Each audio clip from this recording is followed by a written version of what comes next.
Get in the know. Non-stop Vikings talk. It's Purple Daily on Score North and ScoreNorth.com. Favre leaves after year 15. Aaron this morning could leave after year 16 as a starter, and both go to the desperate Jets, and it doesn't end there. Both the Jets with Favre and the Jets potentially with Aaron had a defensive coach, Mangini and Robert Saleh, coming off an awful end of the season. What universe are we in? This only means one thing, that Aaron Rodgers will be the starting quarterback for the Minnesota Vikings in 2024. That is all this can mean. I was waiting for that. That's awesome. It is amazing. It's this. They both got kind of weird and wishy-washy toward the end of their careers. Mm-hmm. They both got way more narcissistic and pontificating later in their careers, and they're both going to wind up potentially with the Jets as maybe a one-year stop, and maybe Aaron Rodgers does get a revenge tour with the Vikings. You know? Well, Kirk Cousins' contract ends at the same time that the Jets might bail after 1 year on him. So yeah. The difference is that Favre for sure, because he's Favre and was out there as far as like it was no secret what he was doing. The Jets were the means to the end, right? Like we knew, everyone knew he had no interest in going there. He didn't want to play there, but he's like, well, I got to keep playing, and so I'll take this trade. Rodgers, you don't know. Like, is he gonna go to the Jets and okay, I'm with the Jets now? Is there because Aaron Rodgers, for as conniving as Brett was, he couldn't keep his mouth shut. So, like, you always sort of knew what Brett was thinking, despite the fact that he was conniving. Mm-hmm. Aaron Rodgers, I feel like, is conniving, but also is more, what's the word I'm looking for here, deceitful, because he's trying. I don't feel like we know the story as much. With Brett, the story was always just out there. Yeah, no, I think that's, Aaron seems a little more conniving. Aaron seems more, he's public but private at the same time. Yes. Brett always was just public and frontal with all of his emotions and whatnot. But it's gonna wind up again. It's like you have a young quarterback that you drafted in the first round that is your quarterback of the future, and he's been waiting for like 2 or 3 years, and then wishy-washy veteran guy about to turn 40 years old is trying to figure out what he wants to do. It's the same thing a decade and a half later. And you know the best part? That's true again and again and again. As much as I love the season and like the games, I think I love this time of year the most. Well, actually, I'm glad you brought this up. On Twitter yesterday, I ranked all 12 NFL calendar months in order of how much I love them. I didn't even see this. Yeah, I'll give you that here. The show is presented. Okay. This is Purple Daily, a little bonus episode. We're going to give you 2 episodes today. We've been sprinkling in some of these bonus episodes because there's just so many things happening in February and March. The show is presented by our friends at TCL, now an official partner of the NFL. No matter what you watch, TCL has award-winning TVs for any budget, any space, all with stunning picture quality. And TCL makes more than just TVs. They offer mobile products, audio devices, home appliances. TCL brings you joy and simplicity through innovative technology. I ranked March as my favorite month on the NFL calendar. I know there are no games being played. Well, there are games being played, psychological games between front offices and players and agents. But it is like, and look at just around the league right now, just the quarterback stuff. I feel like for a long time, it was very rare. When Kirk Cousins hit the market 5 years ago, it was, whoa, one of the top 15 quarterbacks is available? You mean you can just like sign him? This is crazy because Peyton Manning never hit the market. He was traded once. Big Brett Favre was 39 years old by the time he hit the market. The last 2 or 3 years, the NFL is much more like the NBA in terms of big player movement and quarterbacks forcing their way in and out of situations. You've got Aaron Rodgers meeting with the Jets. You got Lamar Jackson sort of forcing his way to this non-exclusive tag situation. Then you've got 5 teams instantly coming out within like 20 minutes of the Lamar Jackson tag news saying, we're not interested, which is weird. Seems like maybe the NFL ownership group, all these teams are banding together and saying, we aren't going to set a guaranteed contract precedent. Daniel Jones and all that yesterday. So March is my favorite NFL month on the calendar. And then I would say January is number 2 because of playoff football. Okay. And I think maybe like September, like the first few weeks of regular season games rounds out my top 3. It's weird because when I saw your list yesterday, I was like, when I compare that just without the football, just to the normal months, I think it's like the opposite. Like I have so many other months that are on that list towards the bottom. They're like, are my actual favorite month that aren't football. Like June is the worst month in football because there is nothing going on. But I love the month of June as a human being. It's one of my favorite months. So it is hilarious how it all like actually ends up being the opposite of like normal months that you normally like. See, it's July because that's when the OTAs and mini camps are done. It shuts down, right? Like right before training camp is the worst because there's nothing. But beyond that, they've done a brilliant job of making this a year-round league. I would say one of my favorite months. March is probably my favorite. I love November because that's when identities are defined. That's when we sort of go from the September football, okay, yeah, it's not very good, to October, get a little more intense, to November, when identities are defined. When teams take off or fall. Thanksgiving football. I love that. I love definition in sports. So on the quarterback front, we're trying to piece all this together here as all these you're getting Derek Carr coming in as a variable and Geno Smith as a variable, and now Daniel Jones with it's kind of a fake $160 million contract. It's really like $82 million in the first couple of years, so they can get out after a couple of years. Lamar Jackson, we'll see what his market winds up being. There's got to be movement at some point on the Rodgers front, but those contracts are like the Rodgers contract is set. So with Daniel Jones, his average annual value is going to slot in at $40 million a year with that contract, even if it's not like fully guaranteed over 4 years. And so that bumps Kirk Cousins down yet again. So Derek Carr's contract is above Kirk's. This is just average annual value. The cap hit we'll kind of see where these cap hits come in, right, and how money gets allocated. But I believe Daniel Jones 1, 2, 3, 4, 5, 6, 7, 8, 9, 10. Yes, Daniel Jones' contract bumps Kirk Cousins out of the top 10 average annual value because Kirk's at $35 million a year. Mm-hmm. I guess now that we have more quarterback contract variables, what do you think Kwesi and company, how do you think they're ingesting this? Does it help? Does it hurt? What do you think? Well, it definitely hurts them because based on what they're trying to do. But again, to go back to what we talked about yesterday, I think there's two conversations here. One is just the contract as far as what it's going to be from an AAV point of view. And that, that clearly is going up. But the other thing is the Lamar Jackson thing, which is guaranteed money. Like, it's a big difference if Kirk goes in and says, you know what, let's do a 4-year contract, Daniel Jones like, and I will take, he'd probably ask for, let's just throw a ballpark out there, $90 million guaranteed, for instance, okay? But it's a 4-year, $170 million contract. That's one thing. It's another thing if he comes in and says, well, hold on a second here. That Daniel Jones contract looks really good. But again, it's a ton of guaranteed money, but it's being reported as something it's probably not. And then the Vikings say, well, hold on a second here. We told you we don't want to do a guaranteed contract. So I really think that the Kirk thing is unique because with him, the precedent's been set time and time again now by the Vikings of guaranteed cash. So it feels like the market is being set from an AAV, which Kirk is obviously going to want to be in the top 10. But more importantly, it's how it's going to be structured and what it's going to do to stress the Vikings salary cap. And that's where Kirk sort of enters this unique phase because nobody else other than Jackson right now is asking for, hey, I want a contract that's a baseball contract. So when we say 3 years, $100 million, right? I'm getting every penny of that. Yeah. That's where that's where the chaos here starts. And that's where I think the Vikings are really at critical mass here. I think these contracts are going to force them to have to make a decision on what path. And if you go the Kirk path, I don't think he's going to take a year extension now. I think we're talking 3 years. I think we're talking fully guaranteed. The Vikings have balked at that.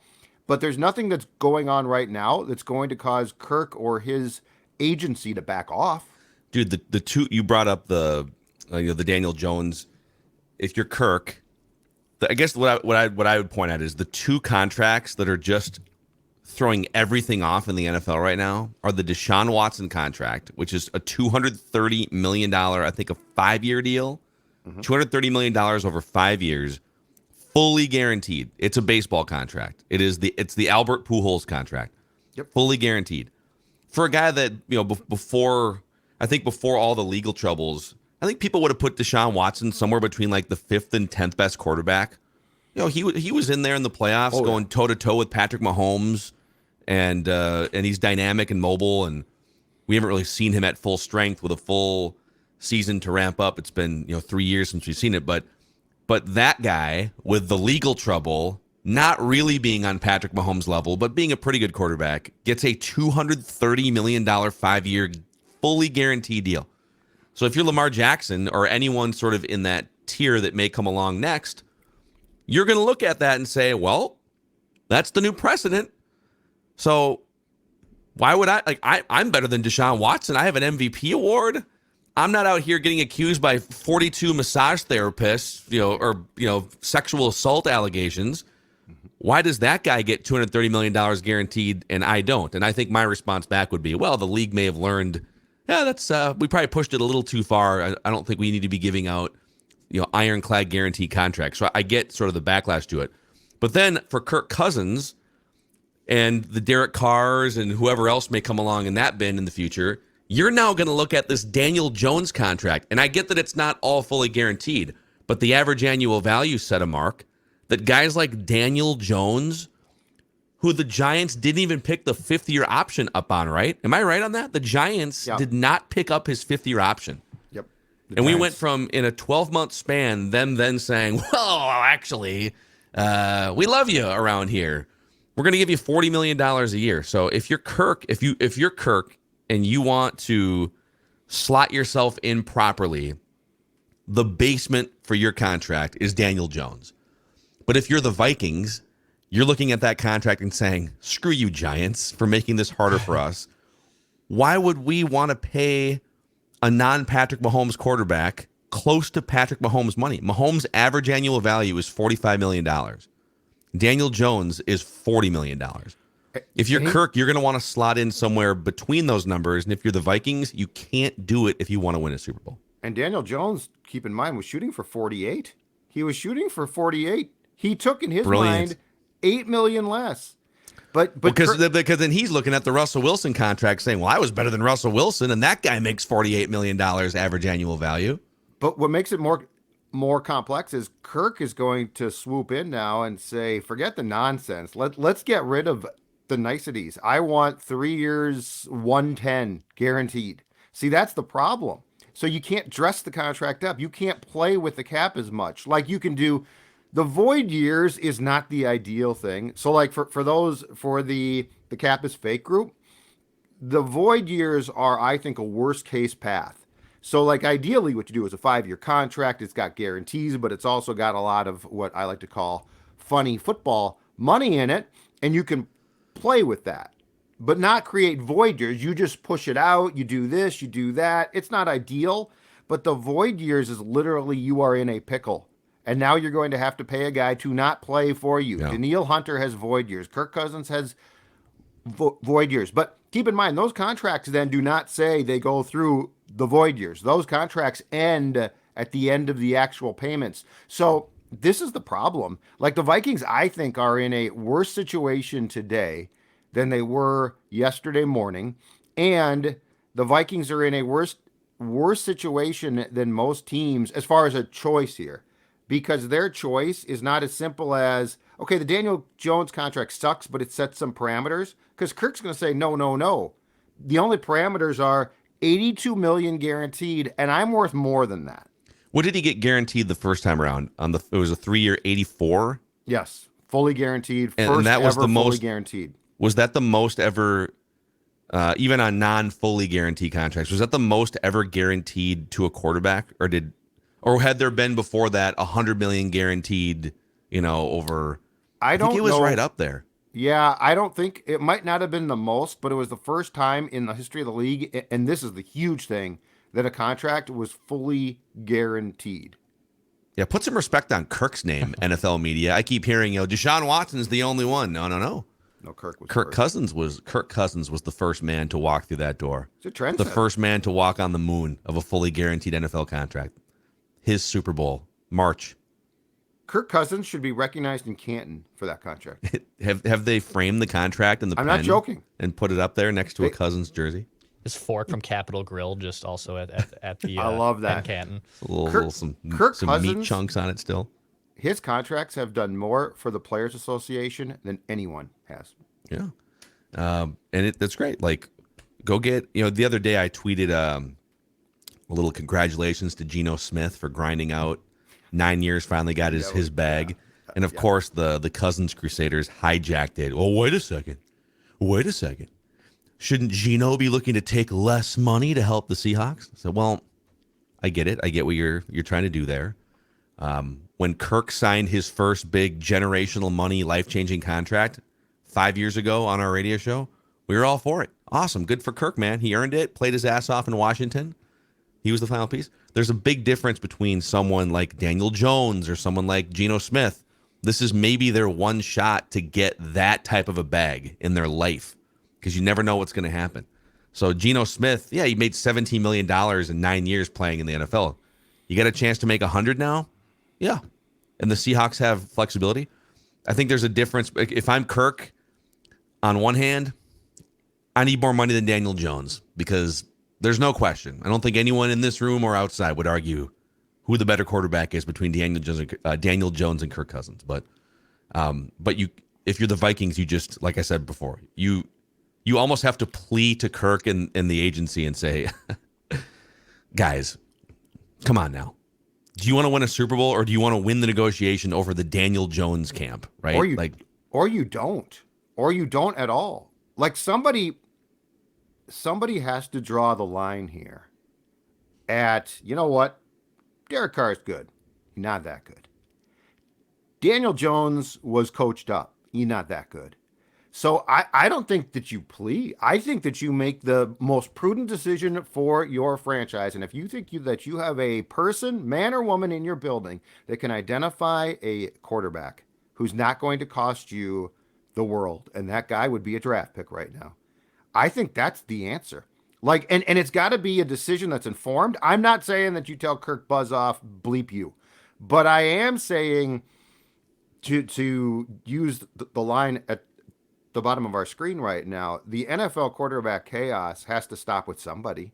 Like, I just don't think that. Well, Ravens are kind of the team drawing that line right now, aren't they? Right, because again, it comes back to fully guaranteed, and I think that's where Kirk.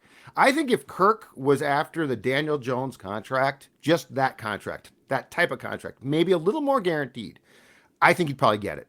My point is when he comes in and pulls no, it needs to be fully guaranteed. We need to be working in the manner that we have worked since I walked in that door in 2018, because I am a Hall of Fame negotiator. Somebody needs to draw a line and say, no, we can't do that, dude. And I guess where, Phil, we differ a little bit is I don't think it's their job, or at some point in time, they need to realize that he's not going to, like, if their plea is, dude, we want to win a championship here, but we have to do it with you taking X, Y, and Z instead. I don't think he's going to listen to that. I don't think he's going to take that. So you need to have the ability. I mean, if Kevin O'Connell comes to you today, Phil, and says, Phil, come here a second. I got something to tell you. You're like, what, Kevin? It's like, I don't think I can find a quarterback. Like, I got Kirk, but I don't think I can find one. It's like, okay, Kevin, you're fired. Yeah, and I don't think he would. I don't think he would either. Say that. Yeah, I agree with you completely. I don't know why I would whisper to him if he's right next to him either. Because it's embarrassing. Yeah, he's kind of creepy.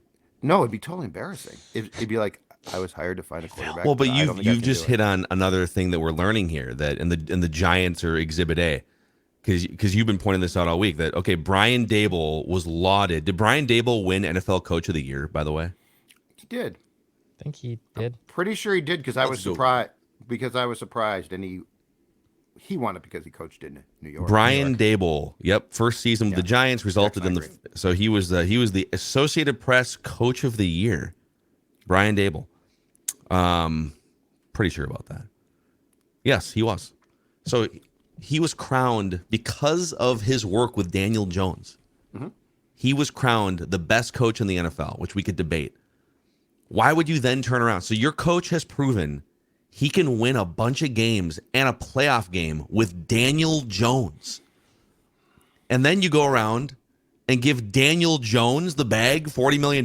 Why would you not just go find another Daniel Jones who makes nothing, build up your roster, right? So I guess what we're learning here, and the Vikings have been sort of guilty of this on a lesser scale, and the Seahawks with Geno Smith, although the Seahawks are a little bit more, they don't have as many bloated bad contracts as the Vikings have, so they can actually afford to give Geno a couple years worth of fairly big money, but still, it's like the same principle. The Giants, you guys just won a bunch of games with Daniel Jones. The Seahawks, you just won a bunch of games with Geno Smith because of coaching, infrastructure, roster, right? All these other things. Why would you pull a 180 and give the bag to these guys who weren't the driving force for these wins? And with Kirk, and I know people are going to hate this because I'm not comparing Kirk to Daniel Jones. He's better than Daniel Jones. Geno Smith and Kirk had similar seasons last year, but obviously Kirk has put together a much better, more storied career.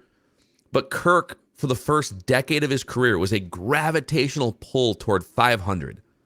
Every team that Kirk touched was 7, 8, 9 wins for his entire career, basically.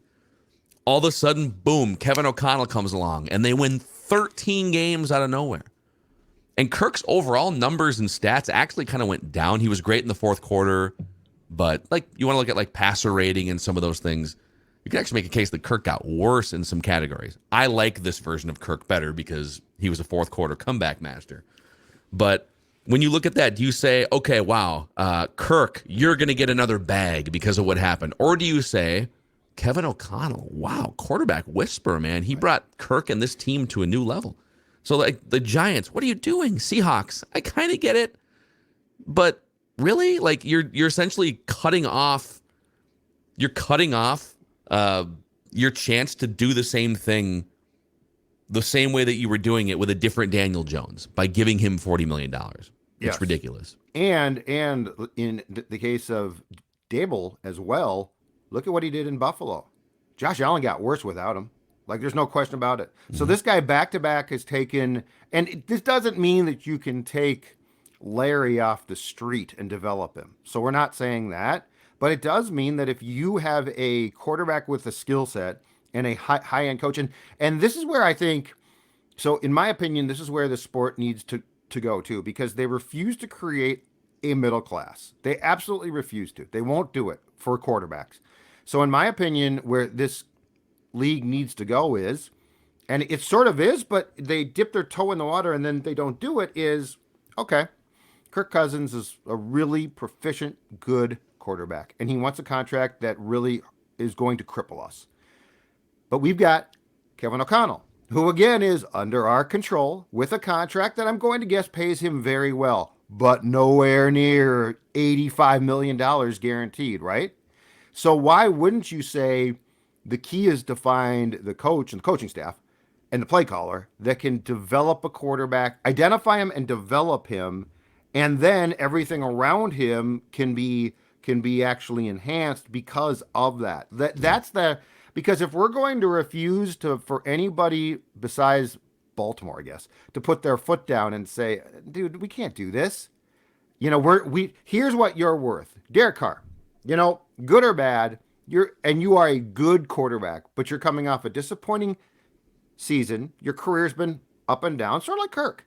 You got released by the Raiders. Here's what we perceive your market as being. And this would need to be almost collusion, which of course would get into a whole different conversation. The Lamar Jackson thing feels like collusion. Well, and it does. And again, if I'm the league, I'm not really shocked. The Kirk Cousins guaranteed contracts had to have a ton of the league saying, what the bleep are you doing? But it was only a 3-year deal, too. That's the thing. But I mean, he was in his prime. It was a 3-year deal. But fully guaranteed scares. I mean, this is a league that doesn't have that precedent or didn't and now does. And then, to your point, Phil, Deshaun Watson, That contract is. And Deshaun Watson, before all of the crap took place, but before he basically sabotaged his career, I thought was a top 5 QB. But he sure is not now. Yeah. And so, yeah, I think that there's a very good chance. But beyond the potential collusion against fully guaranteed contracts, I just want what we've talked about for a long time. I want a middle class. You know what you need? Like the NBA. The NBA's done and maybe the players would fight back against this, but hell, they collectively bargained it. So the NBA has a max salary slot. So, in any given year, whoever's up for a max, they make the same amount of money. A max player makes max money. And then there's different levels to it where if you're a max player and then you become, first or second team all NBA, it like triggers another pay level. You've got a max contract after your rookie contract ends, and that's a little bit lower level. That's what Anthony Edwards is going to get. And then you get to the adult max contract, and then the super max contract can be like your third contract after your rookie. That's how you get Steph Curry, Damian Lillard, $55-60 million a year, or Rudy Gobert. Hell, he's going to be making like $55 million or something. We almost need that in the NFL, where it's like, okay, are you a super max? And they would never go for this because, they want the market to play out the way that it does. But you almost like when you hit free agency as a quarterback, okay, there's a super max level for guys like Patrick Mahomes. And then the market can decide, are you a super, if one team says you're a super max, boom. Otherwise, you're a max quarterback or you're some other level quarterback. But I don't know. I don't know if the players would ever. The players wouldn't, but they essentially refuse to strike. So you could try this with them. Like that would be a union that you could definitely attempt this with. I love that idea. Just here to fix our. It's sort of like a quarterback idea, though. Like it would be reserved for that position, probably. Mm-hmm. That's and the terms, that. in the NBA, it's either a 4 or a 5 year max, or like once you get further down the road, it's like 2 year super maxes. So you just hit it right there. Yeah. You know what else we're gonna hit? We're gonna hit a mock here, real quick, because we have a Lance Zierlein updated mock draft. This is a 2.1. I don't know. Okay, so he had a 2.0 at some point. Now it's a 2.1. I don't know what 2.1 would mean. Yeah. I'm not sure what the point is. What's he going to go through all the points and the 3.0? Yeah. Oh, wait. Okay, so he put out a 2.0 yesterday. Oh, Lance. And he had Atlanta. So he had Atlanta trading for Lamar Jackson, I believe. Jeez. And now that the non-exclusive tag is, so he's updating it based on the Lamar Jackson thing. So now we have a 2.1 from Lance Zierlein. And this thing is sponsored by our friends at Dennis Kirk. I know we're going to get hit with another round of snow here, it sounds like, before the week's over. And Declan always winds up in warmer weather locations. Well, warmer weather, yes, but then also like playing the dodging game of, do I have to hop on a motorcycle basically to get there? Do I have to get on a plane? Do I have to get on a train? What am I going to do to have to get there? I'll figure it out, but it's going to be messy. Yeah. I would avoid riding a motorcycle this week, but soon, folks, Dennis Kirk is here for you. Whatever you ride, Harleys, Indians, metric cruisers, sport bikes, all you Ragnars out there, you'll find what you need at DennisKirk.com so you can ride more, weight less. Over 180,000 parts and accessories in stock, clothing and helmets. Order by 8 p.m. They ship the same day, and shipping is free for orders over $89. Everything you need for your ride at DennisKirk.com. I want a mock! All right, Lance Zierlein. What does he have here? He has, with the number 1 pick, he's got the Chicago Bears drafting Will Anderson Jr. Okay, so I don't know why he went from like a Lamar Jackson trade to not having a trade with the number 1 pick. I don't know what's happening here. Lance. Come on, guy. Yeah, keep going. I'm disappointed so far. He's got Bryce Young going number 2 to the Texans. C.J. Stroud to the Raiders. A projected trade with the Cardinals here. Why would he have the Bears keeping their pick then? I don't know what he's doing. Maybe we're all just assuming, but there's almost no way the Bears don't trade that pick for something, right? Didn't polls basically come out at the combine and say, I'm going to trade the pick? Yeah, well, but like if no one, maybe they have a high bar for what they would want or something, but just get anything. If someone's going to take a quarterback, you slide back at a defense player. All right, C.J. Stroud, Anthony Richardson 4 to the Colts. Jalen Carter falls to the Seahawks at 5. Let's see here. There's Will Levis 9 to the Panthers, so 4 quarterbacks in the top 9. Just scrolling down here. Packers take Michael Mayer, the Notre Dame tight end. A lot of cornerbacks. Bijan Robinson to the Lions at 18. Quentin Johnston, I think he's the first receiver off the board at 20 to the Seahawks. Then it's Jackson Smith Njigba to the Chargers. Zay Flowers to the Ravens. And this is a new one. We have not seen in the 22 mock drafts we've done here across both Mackey and Judd and Purple Daily. We have not seen this one. With the 23rd pick, the Vikings select out of Georgia Tech edge rusher Keon White. I want a mock. White needs more game polish, but he's big, strong, and athletic. If his NFL team can continue to develop his traits at defensive end, White has a very high ceiling. There you go. Interesting. I'm not sure I love it. I like it. It's interesting. I like it. I think edge is its most premier position on defense, in my opinion. I would love this. They're probably going to need someone, too. I highly doubt Zadarius and Daniil are both back. So it does sound like they were doing more due diligence at the combine on the interior of the defensive line, but that is intriguing. Who did he who goes right after that? I'm just curious who they passed on. Kalijah Cansey, the defensive tackle from Pittsburgh. Okay. And then you got Drew Sanders, Arkansas linebacker, going a couple picks after that. He doesn't have any other wide receivers going in the first round. Oh, I'm sorry. He's got the 3. Yeah, so like Jordan Addison's not a first round pick. Really? Interesting. Yeah. That's very rare in the mock community, right? I think so. Yeah, he's normally been. I think his stock has fallen a little bit in the last few weeks. At one point, he was sort of consensus the number one receiver, but it's changing fast. If you want the full breakdown from Thor Nystrom, Purple Daily yesterday was just a treasure trove of Vikings draft speculation. And we also did a mock draft simulation toward the end of the episode. So check that one out. And as always, we are your home every day for Vikings off-season discussions, speculation, news. We will keep our eyes and ears on the ground, and we'll hit you with our prediction episode. Write that down as well on this Wednesday. Purple Daily. Thanks for hanging with us.